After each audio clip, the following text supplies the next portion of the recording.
America అధ్యక్షుడు Donald Trump విధానాలు gold prices ర్యాలీకి ఆజ్యం పోశాయి. అమెరికా, చైనా మధ్య వాణిజ్య వివాదాలు అనిశ్చితిని సృష్టిస్తున్నాయి. కొన్ని నెలలుగా ఇన్వెస్టర్లు గోల్డ్ రేట్లను నిశితంగా గమనిస్తున్నారు. కొంతకాలం వేగంగా పెరిగిన ధరలకు బ్రేక్ పడింది. ఇప్పుడు ట్రెండ్ ఎటు వెళుతుందోనని ఇన్వెస్టర్లు ఆచితూచి వ్యవహరిస్తున్నారు. అయితే రాబోయే నెలలో బంగారం ధరలు తగ్గే అవకాశం ఉందని నిపుణులు అంచనా వేస్తున్నారు. క్వాంట్ మ్యూచువల్ ఫండ్ ప్రకారం మరో 2 నెలల్లో బంగారం ధరలో డాలర్ పరంగా 12 నుంచి 15% తగ్గవచ్చు. రాబోయే కొన్ని సంవత్సరాలలో ఏకంగా గోల్డ్ 38% పతనం అవుతుందని American research analyst company morning స్టార్కి చెందిన అనలిస్ట్ ఒకరు అంచనా వేస్తున్నారు. లాంగ్ టర్మ్లో బంగారం విలువ గురించి నిపుణులు పాజిటివ్గా ఉన్నారు.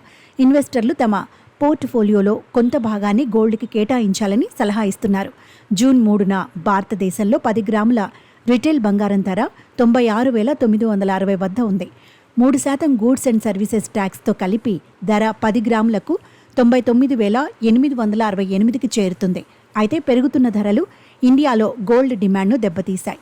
India bullion and jewellers association బంగారు ఆభరణాల అమ్మకాల్లో 30% తగ్గుదలని రిపోర్ట్ చేసింది. గత 2 వారాల్లో యావరేజ్గా 1,600 కిలోలు తగ్గాయి. ధరలు దాదాపు 5% పెరిగాయని పేర్కొంది.